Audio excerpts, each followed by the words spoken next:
শিমুলতলি গ্রাম। শীতের রাত, কুয়াশায় চারিদিক একেবারে ঢেকে আছে। এমনিতেই অন্ধকার রাত, তার মধ্যে এই ঘন কুয়াশা যেন অন্ধকারকে আরো দ্বিগুণ বাড়িয়ে দিয়েছে। সবে বাজে মাত্র সন্ধে 7টা, তাতেই বাড়ির বাইরে মানুষের ছায়া পর্যন্ত খুঁজে পাওয়া দুষ্কর। এই গ্রামের ছোট বড় সব দোকানগুলো বন্ধ হলেও হরিশ কাকার চায়ের দোকান রাত 12টার আগে কখনোই বন্ধ হয় না। লোকটার শুকনো একহারা চেহারা, বয়স 50-এর কোঠায় পা দিয়েছে। তবে বয়স 50 হলেও লোকটি এখনো অবিবাহিত। পরনে একটা গেঞ্জি আর একটা টুকরো ধুতি। শীত হোক বা গরম, তাকে এই রূপেই সব সময় দেখতে পাওয়া যায়। হরিশ কাকা এই গ্রামের সবচেয়ে পুরনো চায়ের দোকানদার। তিনি অনেক ছোটবেলা থেকেই এই দোকানটি চালাচ্ছেন। বেশিরভাগ সময় গ্রামের ছেলেপুলেরা সবাই তার দোকানেই আড্ডা দিয়ে থাকে। রাত ঠিক 9টায় রাজেশ, ঋষি, দুই বন্ধু হরিশ কাকার চায়ের দোকানে বসে চা খাচ্ছিল আর আড্ডা দিচ্ছিল। এমন সময় তাদের আরেক বন্ধু অজিত সেখানে এসে উপস্থিত হলো। অজিতকে আসতে দেখে ঋষি তাকে উদ্দেশ্য করে বলল, কিরে অজিত, তোর আসতে এত দেরি হলো যে? তোর বিয়ে করার পর থেকে আসতে এত দেরি হচ্ছে, কি ব্যাপার বলতো? আরে বুঝছিস না, বউয়ের আঁচলের নিচ থেকে বের হতে চায় না। কি সব বলিস তোরা? নিজেরা যখন বিয়ে করবি তখন ঠিক বুঝবি। কাকা, এক কাপ চা দিন তো। চা নিয়ে অজিত পাশে থাকা বেঞ্চটির ওপরে বসল। তারপর চায়ের মধ্যে একটা দীর্ঘ চুমুক দিয়ে বলল,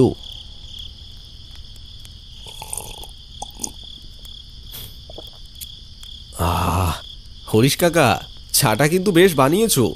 হরিশ কাকার চা বরাবরই খুব ভালো হয়, সেটা সবাই জানে। তুই কথা ঘোরাচ্ছিস কেন সেটা বল। তুই বউকে বেশি ভয় পাস নাকি ভূতকে? বউকে তো ভয় পাই না, বাকি থাকলো ভূত। সেটাকে তো কোনোদিন চোখেই দেখিনি, শুধু গল্প আর কাহিনীতেই শুনেছি। তা বেশ বলেছিস অজিত, আসলেই আমরা তো কেউই কখনো ভূত দেখিনি, তাহলে ভূতের কথা শুনলেই এত ভয় লাগে কেন? হ্যাঁ, ঠিক বলেছিস। আচ্ছা হরিশ কাকা, আপনি কি কখনো ভূত দেখেছেন? বিয়ে কেন করেননি সেটা জিজ্ঞাসা করলে তো আপনি কিছুই বলেন না, কিন্তু ভূত দেখলে সেটা অবশ্যই আপনাকে বলতে হবে। হ্যাঁ কাকা, শোনান না একটা ভূতের গল্প। ঠিক আছে, তোমরা যখন এত করে বলছো তাহলে আজ তোমাদের একটা ভূতের গল্প শোনাবো আর ভূত দেখাবো। আমার যখন 10-12 বছর বয়স, তখন আমার বাবা মা দুজনেই একটি সড়ক দুর্ঘটনায় মারা যায়। আপন বলতে আমার এই পৃথিবীতে কেউ ছিল না। প্রথমে লোকেদের বাসায় চেয়ে চেয়ে খাবার খেতাম। কেউ খাবার দেয়, আবার কেউ দূর দূর করে তাড়িয়ে দেয়। তারপর ভাবলাম কাজ করব, কিন্তু ছোট বলে কেউ কাজ দিত না। বাবার দেওয়া ছোট্ট একটা বাড়ি ছাড়া আমার আর কিছুই ছিল না। এরপর আজ আমি যেখানে দাঁড়িয়ে আছি সেখানে একটা টেবিল আর একটা টুল নিয়ে চা বিক্রি করতে লাগলাম। সাথে স্কুলের পড়াশোনাও চালিয়ে যেতে লাগলাম। সকালে চা বিক্রি করে স্কুলে যেতাম, আবার স্কুল শেষ করে দোকানে বসতাম। অত্যন্ত অসহায় মানুষগুলো যে নিজের চেষ্টায় কিছু করতে পারে, সেটা এই নিষ্ঠুর সমাজকে আমি দেখিয়ে দিতে চেয়েছিলাম। আমি যখন 8ম শ্রেণী থেকে 9ম শ্রেণীতে সবে মাত্র উঠেছি, তখন নীরু নামে একটি মেয়ের সাথে আমার পরিচয় হয়। পরিচয় বললে ভুল হবে, মেয়েটি আমার সাথে একই স্কুলে পড়তো। আমি সেদিনের আগে মেয়েটির দিকে হয়তো কখনো খেয়াল করে দেখিনি। নীরুও আমার মতন অত্যন্ত অসহায় ছিল। তার মামাই তাকে ছোট থেকে বড় করেছে। সেদিন মেয়েটি আমার দোকানের সামনে দাঁড়িয়ে আমাকে একটা ডাক দিল। এই যে শুনছো? তার দিকে চোখ পড়তেই আমার বুকের ভেতরের মেশিনটা যেন হাই স্পিডে ঘুরতে লাগলো। তার ঘন কালো চুলগুলো মুখের ওপর দুলছিল, আর তার ভ্রুর মাঝখানের টিপ যেন তার সৌন্দর্যকে আরো বাড়িয়ে দিয়েছিল। আমাকে ডাকছিলে? হ্যাঁ, বলছিলাম স্কুলে যাবে না, চলো দুজনে একসাথে যাই। আমি যেন এমন একটা প্রস্তাবের জন্য প্রস্তুত ছিলাম না, তাই আমতা আমতা করে নীরুকে বললাম, হ্যাঁ হ্যাঁ, যাব, ঠিক আছে, চলো যাই। এতটাই অবাক হয়েছিলাম যে দোকান খোলা রেখেই নীরুর সাথে সেদিন স্কুলে চলে যাই। এরপর থেকে নীরু প্রতিদিন সকালে আমার চায়ের দোকানে আসতো। দোকানে বসে এক কাপ চা খেয়ে তারপরে আমাকে সঙ্গে নিয়ে স্কুলে যেত। ধীরে ধীরে আমাদের মধ্যে একটা প্রেমের সম্পর্ক তৈরি হয়। আমি নীরুকে যতটা না ভালোবাসতাম, নীরু আমাকে তার চেয়ে অনেক বেশি ভালোবাসতো। জানো তো হরিশ, তোমার হাতের চায়ে জাদু আছে। তুমি এই গেঞ্জি আর ধুতি পরে যখন চা তৈরি করো, তখন তোমাকে দেখতে না দারুণ মিষ্টি লাগে। সব সময় এরকমই থেকো। আমাদের দিনগুলো বেশ ভালোই কাটছিল।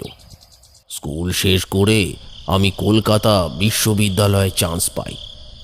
ভালো একটা চাকুরির আশায় চলে গেলাম কলকাতায়। নীরুও দ্বিমত করেনি, সেও চেয়েছিল আমি ভালো একটা চাকুরি করে তারপর তাকে বিয়ে করি। এখন যেরকম ফোন আছে, তখন তো আর ফোন ছিল না। আমরা মাঝে মধ্যেই চিঠি আদান প্রদান করতাম। পড়াশোনার চাপে 1 বছর গ্রামে আসতে পারিনি। 1 বছর পরে যখন বাড়িতে ফিরলাম, পথে আমার সাথে দেখা হয় রঘুর। রঘু আমার বাল্য বন্ধু, একসঙ্গেই পড়াশোনা করেছিলাম আমরা।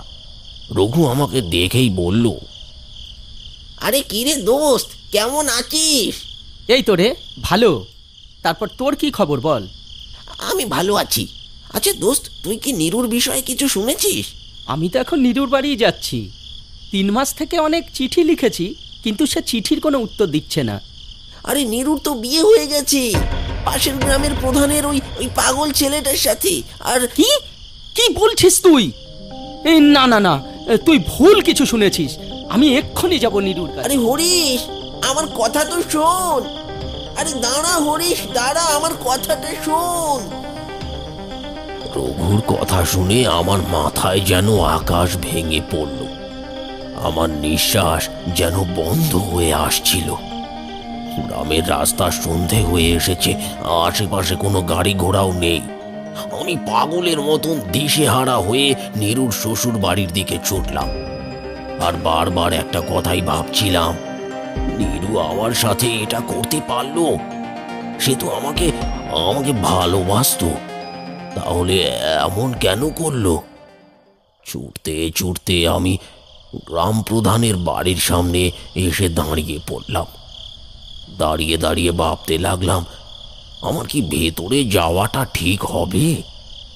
না, ওর তো বিয়ে হয়েছে। এখন যদি আমার কারণে আবার শ্বশুর বাড়িতে কোনো গন্ডগোল বাঁধে। অনেক ভেবে আমি সিদ্ধান্ত নেই ফিরে যাব।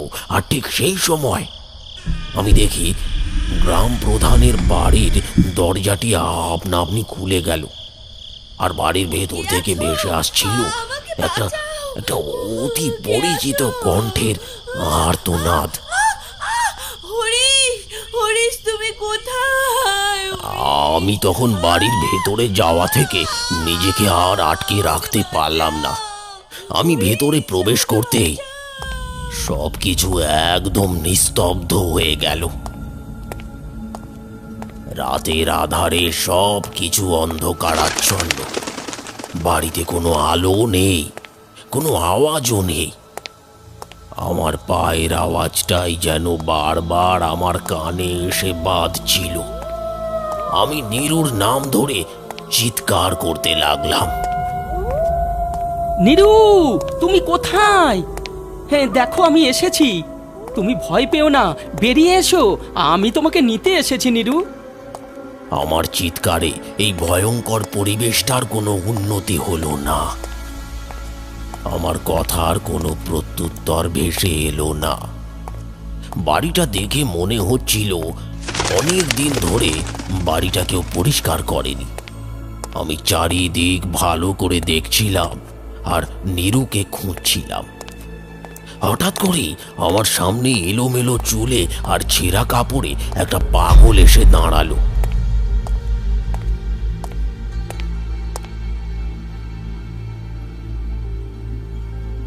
তারপর সে বলল, চলে যা, চলে যা, চলে যা এখান থেকে চলে যা, নইলে তুইও বাঁচতে পারবি না, তুইও বাঁচতে পারবি না। হঠাৎ এমন কিছুর জন্য আমি একদমই প্রস্তুত ছিলাম না। ভয়ে যেন আমার গলা শুকিয়ে গেল আর আমার শরীর ঘামতে লাগলো। পাগলটি কথাগুলো বলে ভয়ঙ্কর একটা হাসি দিয়ে ও অন্ধকারের মাঝে হারিয়ে গেল। আর আমি ঠায় দাঁড়িয়ে রইলাম সেইখানে। আমি শেষবারের মতন নীরুর নাম ধরে আবার ডাকলাম, নীরু, নীরু, তুমি কি এখানে আছো? নীরু! কিন্তু আমি তো স্পষ্ট শুনেছি নীরুর আওয়াজ। সে সাহায্যের জন্য চিৎকার করছিল। তাহলে কি আমি ভুল শুনেছি? মনের ভুল মনে করে আমি ফিরে আসার সিদ্ধান্ত নিলাম। আমি ফিরেও আসছিলাম, কিন্তু হঠাৎ করে কেউ পেছন থেকে আমার হাতটি টেনে ধরল। আমি সাহস পাচ্ছিলাম না পেছনে তাকানো। তারপরে নীরু মনে করে সাহস জুগিয়ে আমি পেছন ফিরে তাকালাম। আর তারপরে যা দেখলাম তা দেখে আমি ভয়ে মাটিতে পড়ে যাই। নীরু, তুমি? তোমার এ কি অবস্থা? তোমার এই অবস্থা কে করেছে? বলবো হরিশ, আজ তোমাকে সব বলবো। তোমাকে সব বলবো বলেই তো তোমার পথ চেয়ে বসেছিলাম এতদিন। আজ থেকে প্রায় 7 মাস আগের ঘটনা। আমি সেদিন পোস্ট অফিস থেকে তোমার চিঠি নিয়ে বাড়ি ফিরছিলাম। পথে আমার সাথে দেখা হয় গ্রাম প্রধানের। আয় মেয়ে, শোনো। হ্যাঁ বলুন। তুমি কার মেয়ে? কাঠমিস্ত্রি মহেশ আমার মামা হন। আমি তার বাড়িতেই থাকি। আচ্ছা ঠিক আছে, যাও মা। আমি বাড়ি ফিরে আসি। পরের দিন কলেজ থেকে বাড়ি ফিরতেই মামা আমাকে বলল, শোনো নিরুমা, আমি পাশের গ্রামের গ্রাম প্রধানের ছেলের সাথে তোমার বিয়ে ঠিক করেছি। যদিও ওনার ছেলের মাথায় একটু সমস্যা আছে, কিন্তু ওনাদের অনেক টাকা পয়সা আছে মা। তুমি অনেক ভালোই থাকবে। তোমার জন্য বিয়ের আগেই তারা 10 বিঘে জমি লিখে দিয়েছে, আর বিয়ের যাবতীয় খরচা ওনারাই করবেন। আশা করছি তুমি আমার ওপরে আর কোনো কথা বলবে না। তুমি তো জানো মা মারা যাবার পরে বাবা আর একটি বিয়ে করে। সৎ মায়ের অত্যাচারের থেকে বাঁচাতে মামা আমাকে তার বাড়িতে নিয়ে এসে নিজের মেয়ের মতোই ভালোবাসা দিয়ে বড় করেছে। তাই আমি কিছুই বলতে পারিনি। পরের দিন আমার বিয়ে হয়ে গেল গ্রাম প্রধানের পাগল ছেলেটির সাথে। বিয়ের দিন রাত থেকেই শুরু হলো আমার ওপর অমানবিক অত্যাচার। পশু নামক গ্রাম প্রধান আমার ওপর জবরদস্তি করত। রোজ রাতে আমাকে তার কাছে থাকতে হতো। সে আমাকে বিভিন্নভাবে নির্যাতন করত। এই যে দেখছো আমার মুখে কালো কালো দাগ, জানো একদিন তোমার একটা চিঠি পেয়েছিল আমার বিছানার নিচ থেকে।